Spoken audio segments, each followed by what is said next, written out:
Amados irmãos, queridos amigos, amadas irmãs e amigas em Jesus Cristo, tudo bem com vocês? Que a graça maravilhosa de Jesus Cristo, o amor de Deus e a doce comunhão do Espírito Santo esteja com você. Esteja com a tua casa. Que o meu Deus, segundo a sua riqueza em glória, através de Jesus Cristo, supra hoje cada uma das tuas necessidades, seja ela física, espiritual, social ou emocional. Muito obrigado por assistir minhas mensagens, muito obrigado por compartilhar, muito obrigado por se inscrever no canal, comentar os vídeos e deixar seu like. Deus é contigo. Oremos. Meu Deus, Criador dos céus e da terra, soberano do universo, infinito, eterno, bondoso, Deus onisciente, Deus onipresente, Deus onipotente, obrigado, Senhor, porque podemos, mesmo assim, nos aproximar do Senhor, ainda que a gente não tenha a possibilidade de vê-lo, podemos saber com certeza, ou melhor, temos a certeza da tua presença perto de nós. Temos a certeza de um Deus que se inclina todos os dias para ouvir as nossas orações, as nossas queixas, as nossas lamentações, porque o Senhor se importa conosco, por isso o Senhor está sempre perto da gente. Como diz João capítulo 14, verso 23, o Senhor faz questão de morar, de habitar em cada um de nós. Por isso, meu Deus, eu quero dizer obrigado, porque é incompreensível, mas é real. Por isso, Senhor, neste momento te pedimos que nos aceite em tua presença e que nos abençoe e que fale conosco através do estudo da tua palavra. E que o bom Espírito Santo agora preencha plenamente os vazios da nossa alma. Que o Senhor seja nesse momento o bálsamo na nossa vida e na nossa família. Dá-nos a tua bênção, dá-nos a tua orientação e direção. E permita-nos, ó Pai, habitar em tua presença também. Ó Senhor, ou melhor, Senhor, envia sempre o Espírito Santo. Dá-nos mais uma vez o Espírito Santo. Permita-nos hoje receber mais uma vez o Espírito Santo para guiar nossos caminhos, para caminhar conosco e nos orientar em tudo que fizermos, para que em tudo possamos agradar ao Senhor. Nós oramos e te agradecemos no doce nome de Jesus Cristo. Amém. Amados, abra sua Bíblia em Gênesis 28. Gênesis 28, a partir do versículo 10. Partiu Jacó de Berseba e seguiu para Padã-Arã. Tendo chegado a um certo lugar, ali passou a noite, pois já era sol posto. Tomou uma das pedras do lugar e fê-la seu travesseiro, e se deitou ali mesmo para dormir. Sonhou, e eis posta na terra uma escada, cujo topo atingia o céu, e os anjos de Deus subiam e desciam por ela. Perto dele estava o Senhor, e lhe disse: Eu sou o Deus de Abraão, teu pai, de Isaque. A terra em que agora estás deitado, eu te darei a ti e a tua descendência. A tua descendência será como o pó da terra, estender-se-á para o céu, estender-se-á para o ocidente, para o oriente, para o norte e para o sul. Em ti e na tua descendência serão abençoadas todas as famílias da terra. Eis que estou contigo e te guardarei por onde quer que fores, e te farei voltar a esta terra, porque te não desampararei até cumprir aquilo que te hei referido. Despertado Jacó do seu sono, disse: na verdade o Senhor está neste lugar, e eu não o sabia. E temendo, disse: quão temível é este lugar! É a casa de Deus, a porta dos céus. Amados,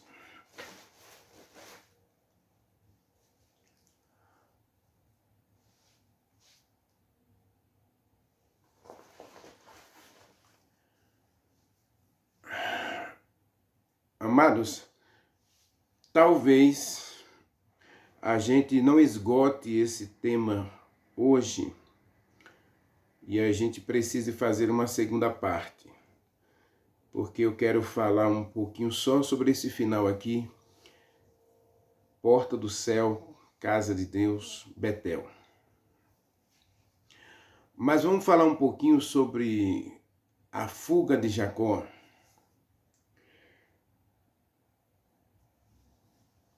Eu acredito, meu querido,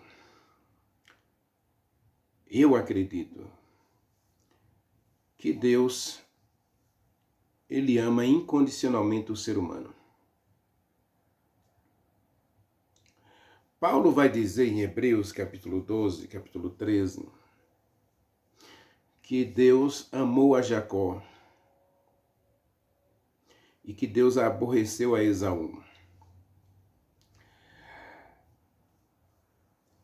Por que Deus se agradou de Jacó, amou Jacó e não desenvolveu o mesmo sentimento por Esaú? Quando você vai observar a Bíblia, o coração de Esaú era um coração totalmente voltado para o mal. E ele não nasceu assim.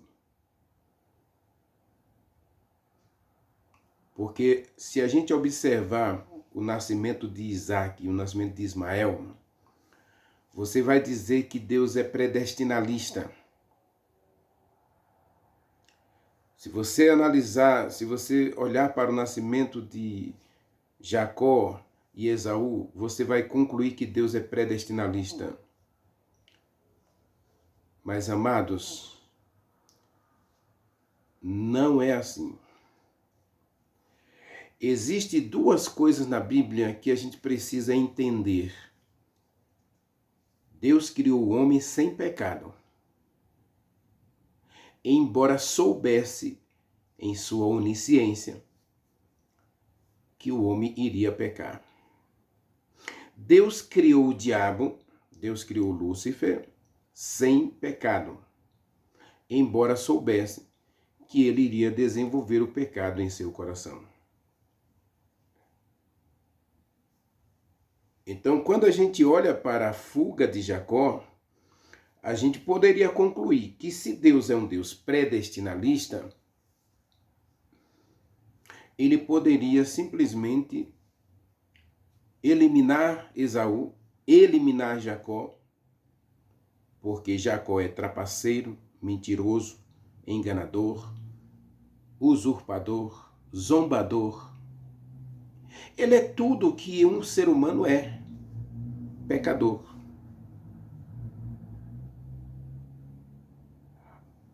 A diferença entre Esaú e Jacó está exatamente no fato de que Deus conhece o coração.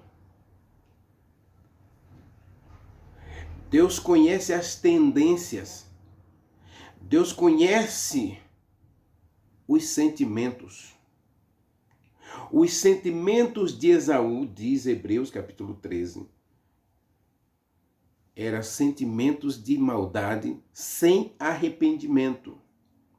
E embora ele tivesse buscado o arrependimento, esse já estava fora do seu alcance.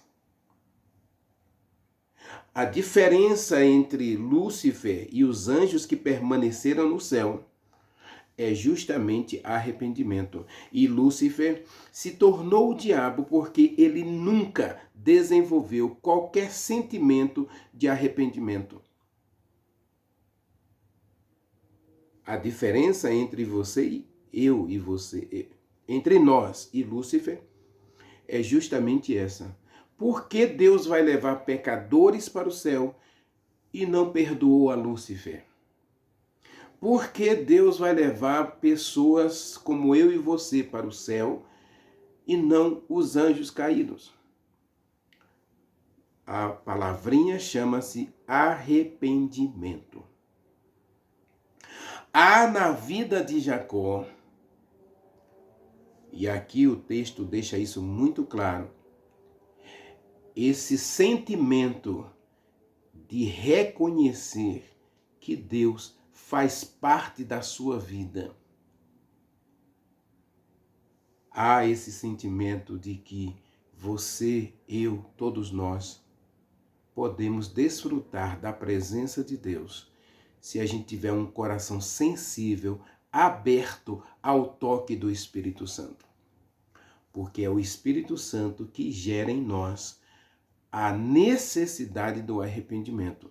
Em outras palavras, Esaú desenvolveu um comportamento tal que em determinado ponto ele até desejou estar na presença de Deus. Ele até desejou buscar as bênçãos de Deus. Mas o seu coração estava tão petrificado, estava tão distante de Deus, que embora ele tenha buscado o arrependimento, esse já estava fora do seu alcance. Em relação a isso, nós podemos pensar e vou explicar para todos nós duas coisas. Primeiro, meu querido, temos o plano da salvação. Pense depois do pecado, tá? Não pense antes do pecado, porque Deus não criou o homem para pecar. Deus não criou o homem para morrer. Deus criou o homem para ser feliz e viver eternamente. Leia comigo Eclesiastes, capítulo 7. Achou aí? Eclesiastes, capítulo 7, verso 29. Eis que tão somente uma coisa eu concluí, disse Salomão. Deus fez o homem perfeito. Na sua versão pode estar dizendo reto. Reto é uma coisa que não tem tortura, né? Não tem nó, não tem desvios. Deus fez o homem perfeito. Ele, porém, se meteu em muitas encrencas. O homem escolheu o caminho do mal. Então a gente tem que pensar Adão, a gente tem que pensar Eva após essa escolha. Deus fez o homem reto, Deus fez o homem perfeito, mas ele escolheu o caminho do mal.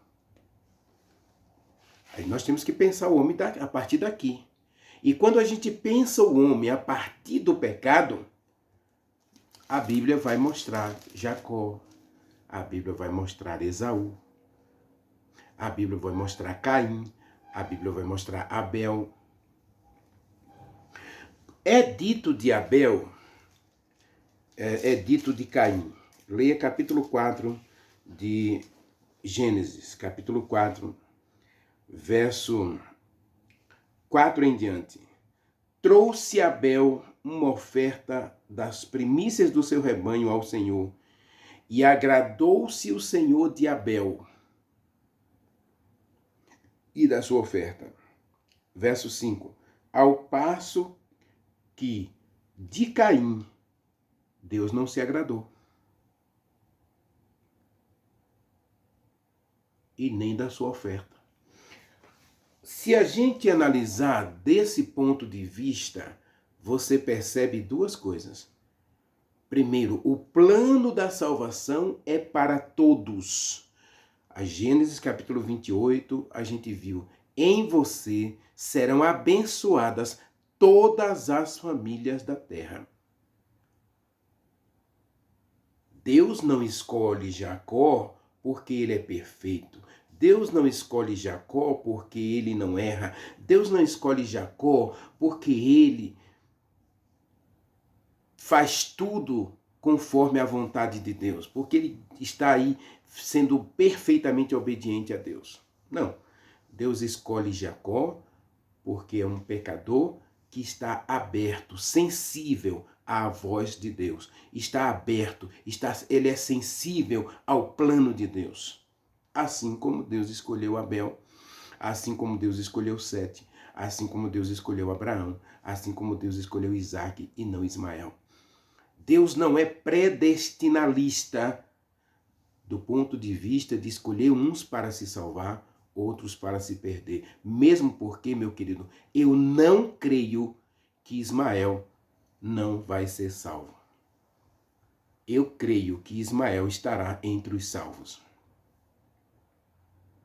Não posso dizer o mesmo de Esaú, porque o livro de Hebreus, capítulo 13, diz que ele buscou o arrependimento tarde demais. Existe uma coisa que eu e você precisamos entender. Deus ama você. Deus ama a mim. Deus nos ama. Mas ele tem limite. Ele tem tempo determinado de espera. Ele é paciente, ele é longânimo, diz 2 Pedro capítulo 3. Mas ele não vai esperar para sempre. Chegará um momento da tua vida, da minha vida, em que Deus vai desistir da gente. Não é que ele vai desistir da gente, é que a gente desistiu tanto dele, que ele diz assim, filho, eu não tenho mais nada para fazer por você. Eu até queria fazer alguma coisa por você, mas você tem fugido tanto, você tem se distanciado tanto de mim, que eu não alcanço você. Você está tão distante que a minha mão não consegue te alcançar. E aí a gente fecha uma porta chamada graça, em que a gente não tem mais oportunidade de salvação, não tem mais como a gente se arrepender. Por isso que a gente vê hoje homens, mulheres, crianças, lógico, fazendo coisas que a gente até duvida. Por quê? Porque nós fazemos nossas escolhas. E criança, quando eu falo, é crianças a partir de 10 anos, tá bom? Então a gente vai fazendo escolhas. Vai fazendo escolhas que realmente nos apartam, nos separam de Deus. Isaías 59, versículo 2. O pecado faz com que Deus esconda de nós o seu rosto. Porque Deus odeia o pecado. Mas Ele ama você. Ele ama tanto você, meu querido, que Ele está disposto a fazer qualquer coisa por você. Ele está disposto a lutar e chorar e sofrer por você. Agora você precisa ter um coração de Jacó. Um coração aberto à voz de Deus. Falando em Jacó, aí no capítulo 28, Jacó está fugindo.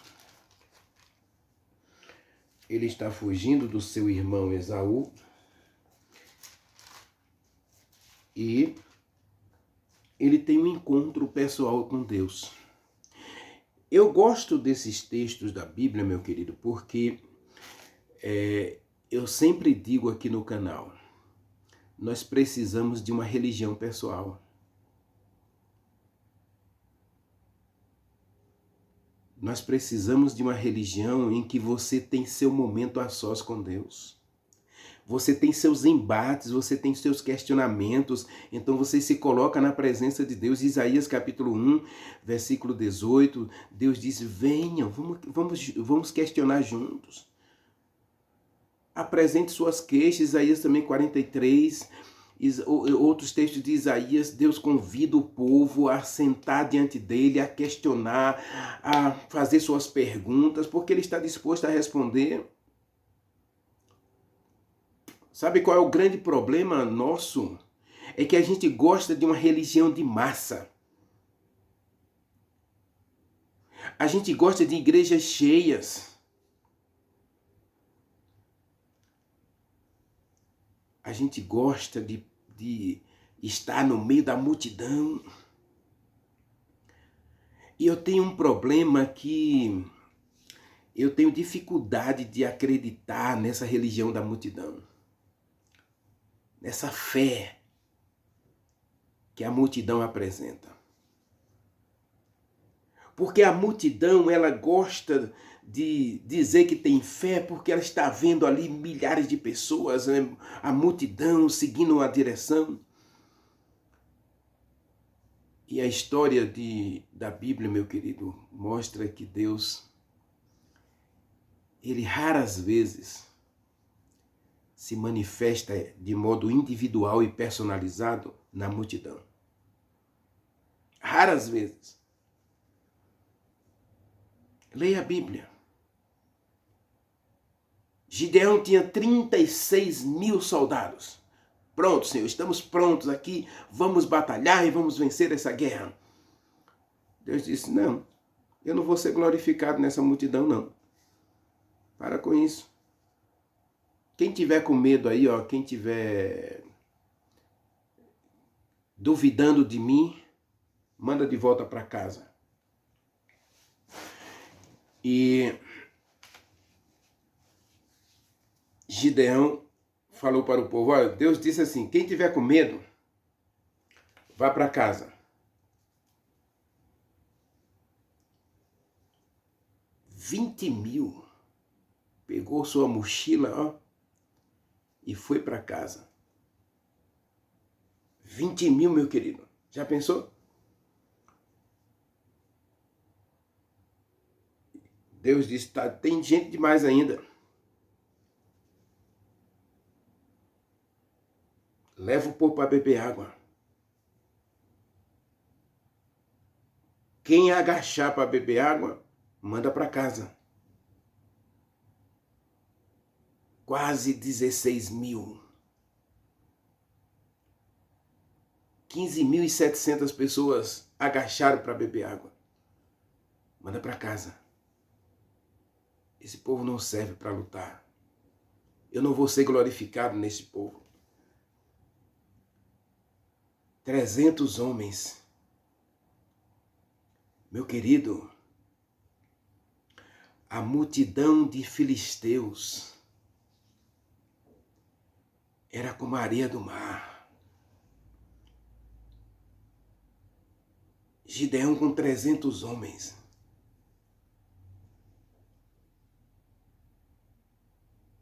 Para enfrentar uma multidão. Uma multidão que aclamava seus deuses. E Deus diz, Gideão, você só precisa desses 300 aí. Abraão enfrentou 5 reis.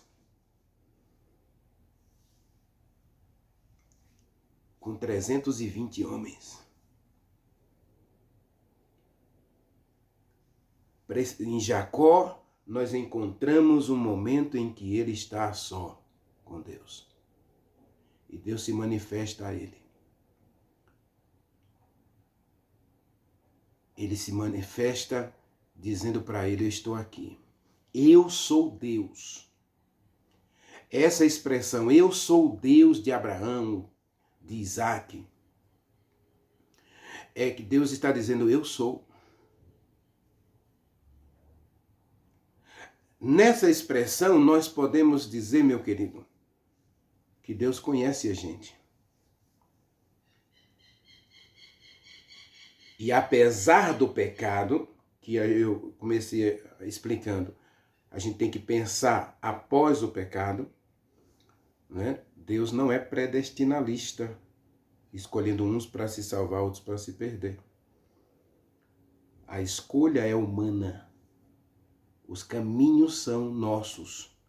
Nós escolhemos. Deus coloca apenas diante de nós o caminho da vida e o caminho da morte. E nós escolhemos se queremos o caminho da vida ou o caminho da morte. E a questão toda aqui é que, mais uma vez, nós encontramos isso em Adão, capítulo 3, verso 8 e 9. Deus vai em busca do pecador. Adão e Eva estão se escondendo por entre as árvores do jardim e Deus os chama. Na virada do dia, no pôr do sol, Deus aparece para confortá-los, para oferecer a eles o perdão, para oferecer a eles o descendente da mulher. Virá o descendente para esmagar a cabeça da serpente. E eu quero saber se vocês estão dispostos a fazer uma aliança comigo para que de vocês eu traga o descendente para acabar com o problema do pecado. E nesse aspecto, aí nós entramos na segunda questão. Se o plano da salvação é para todos, o plano sacerdotal de Deus para trazer a linhagem do descendente, nesse aspecto aí, Deus é seletivo. Deus não é predestinalista, mas é seletivo. Porque Deus predestina toda a humanidade para se salvar. Agora, a linhagem do descendente, ele seleciona a pessoa que ele quer para trazer seu descendente. A questão toda que nós temos dificuldade de entender é justamente aqui. Deus escolheu Jacó para trazer o descendente da mulher, não Esaú. Não é que o plano da salvação não estava disponível para Esaú. Estava disponível.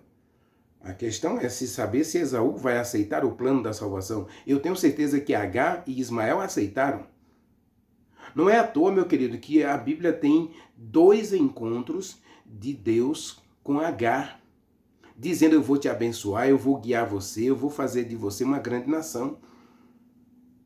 E na morte de Abraão, lá está Ismael, ao lado de Isaque, sepultando seu pai. Se a descendência de Ismael é uma descendência que vai trazer problemas para o povo de Deus, isso foi profetizado pelo próprio Deus. Mas o coração de Ismael era totalmente de Deus. Tanto é que Gênesis capítulo 21, versículo 23, está escrito lá que Deus era com o rapaz.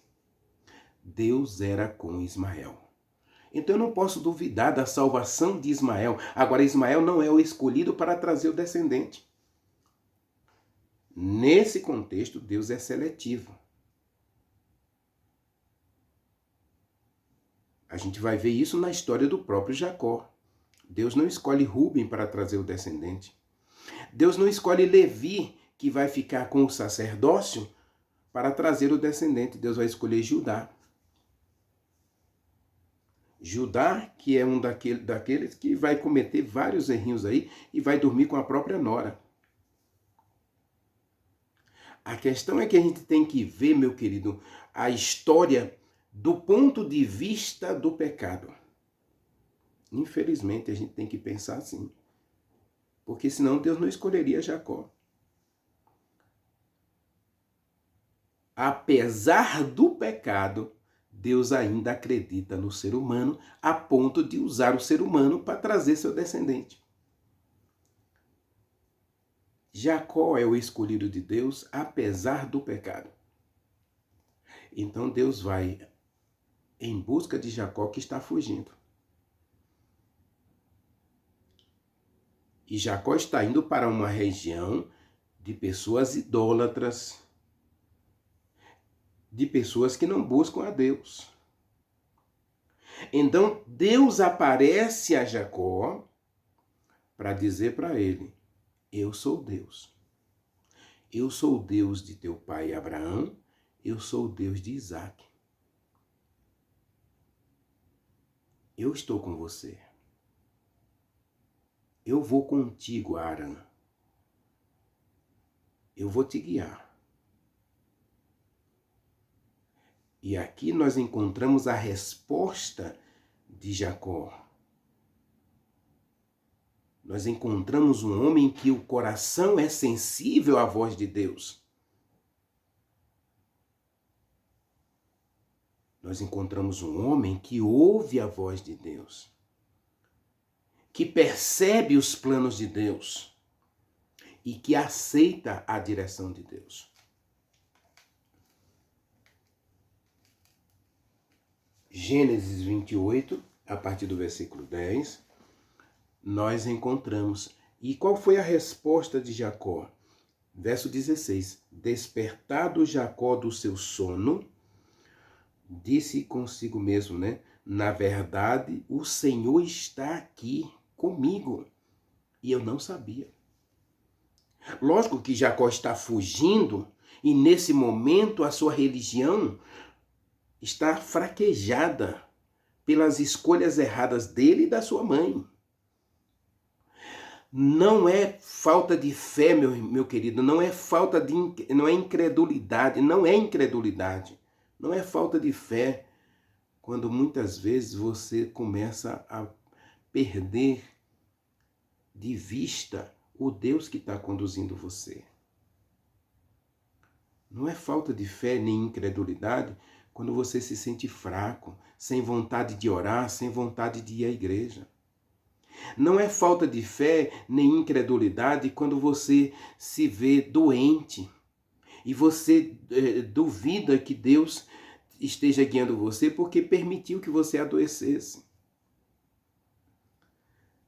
Quem disser para você que por causa dessa depressão que você está enfrentando, você não tem fé, você é incrédulo, você está possuído, quem disser isso para você, ele sim está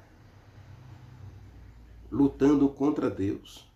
Ele não é um agente de Deus para você. Quem disser isso para você não é agente de Deus, é agente do demônio. Não acredite nisso. Porque vai ter dia, meu querido, vai ter dia, minha querida, que você não vai ter vontade de orar, não vai ter vontade de ler a Bíblia, não vai ter vontade de ir à igreja. Você quer chutar o balde, esquecer religião. Ah, porque Deus permitiu que eu passasse por isso? Por que Deus permitiu que meu filho morresse desse jeito? Por que essa tragédia aconteceu na minha família? Vai ter o dia que Jacó está fugindo.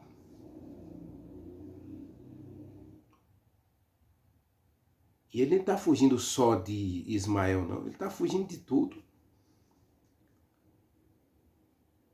Mas nesse momento a gente percebe um Deus que vai atrás. Um Deus que busca seus filhos, apesar de estarem fraquinhos, apesar de se meterem em muitas encrencas, apesar de fazerem escolhas erradas. Nós vimos isso na história de Agar.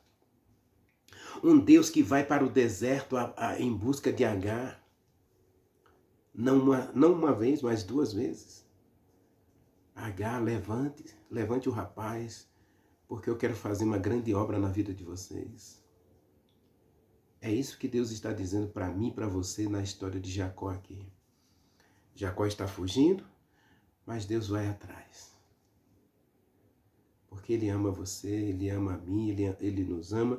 Ele demonstra isso aqui na história de Jacó. Quem é Jacó? Trapaceiro, enganador, zombador, mentiroso. É um pecador, meu querido, como eu e você. Deus ama o pecador. E Deus tem planos para mim e para você. Agora, qual é a sua resposta diante das ações de Deus? Porque Deus se apresenta a Jacó. Deus tem se apresentado a você também. Deus tem se apresentado a mim. Deus tem se apresentado a nós. Qual é a resposta? Deus está neste lugar e eu não sabia. Nós precisamos, meu querido, minha querida, começar a pensar de modo diferente.